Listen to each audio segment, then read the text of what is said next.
jarenlang informatie geeft over een betere werkvloersfeer, een betere sfeer op de werkvloer, zo moet ik het zeggen. Ze heeft nu een boek geschreven, Stop het zwijgen, een managementboek voor leidinggevenden en bestuurders.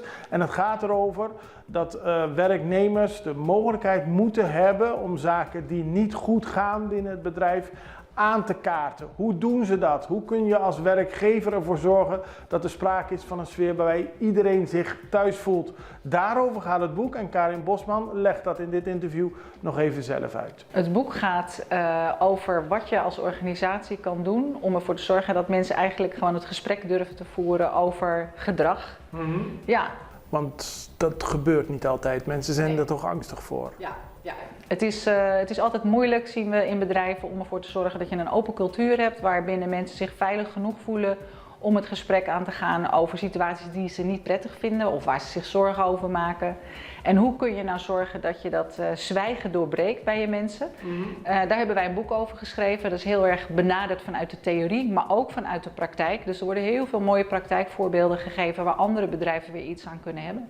Maar gedrag, de ongepaste opmerkingen van de directeur of het laten wegblijven van collega's, wat voor type gedrag? Nou, het is eigenlijk heel breed. Dus het gaat heel erg om het gedrag wat jij als ongewenst ervaart. Dus het is wordt niet specifiek in hokjes gestopt, maar echt heel erg gekeken naar ook de dingen binnen het grijze gebied. Dus waar we allemaal van mening met elkaar over kunnen verschillen. Hoe je nou het gesprek start over iets wat je zelf lastig vindt. En dan heb ik het niet meteen over melden, maar eigenlijk echt over praten. Zoals bekend is Karin Bosman meerdere keren op Curaçao hierover geweest. Volgend jaar in maart zal er ook weer een conferentie over dit onderwerp worden gehouden op Curaçao. Ze vindt het belangrijk en legt ook uit waarom ze het belangrijk vindt. Ja, dat klopt. Ik vind het heel erg belangrijk om ook in Curaçao aanwezig te zijn op dit thema. Ik vind ook dat het heel goed wordt ontvangen. Veel mensen staan ervoor open, willen er ook over praten, over nadenken. En daar ben ik eigenlijk ook gewoon heel trots op. Goed zo.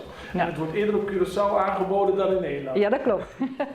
Aanstaande donderdag aan de SER en volgende week aan mevrouw Mariette Hamer in Nederland. Mariette Hamer, de regeringscommissaris seksueel grensoverschrijdend gedrag in Nederland, heeft het voorwoord van het boek geschreven. Dat vind ik ook natuurlijk heel erg mooi. Ja. Zij benadrukt ook het belang van de dialoog.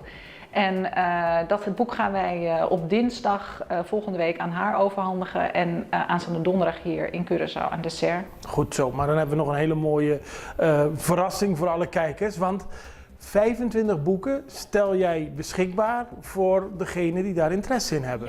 Ja, we willen mensen aanmoedigen om hiermee aan de slag te gaan, omdat het een heel praktisch handboek is. En om die reden stellen we 25 boeken beschikbaar voor de eerste 25 mensen dus die zich aanmelden. Nou, ze kunnen zich aanmelden via redactie@extra.cw. Redactie gewoon op het Nederlands met een C en extra.cw.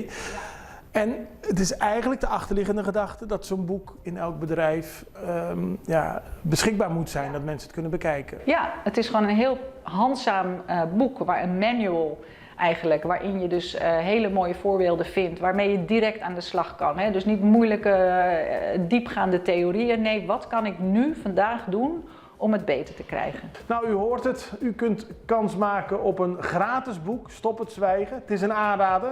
Stuur een mailtje naar redactie@extra.cw en u maakt kans op het boek. Als u een mailtje stuurt, pak ik het op, stuur ik u terug, vraag ik uw adres en wordt het allemaal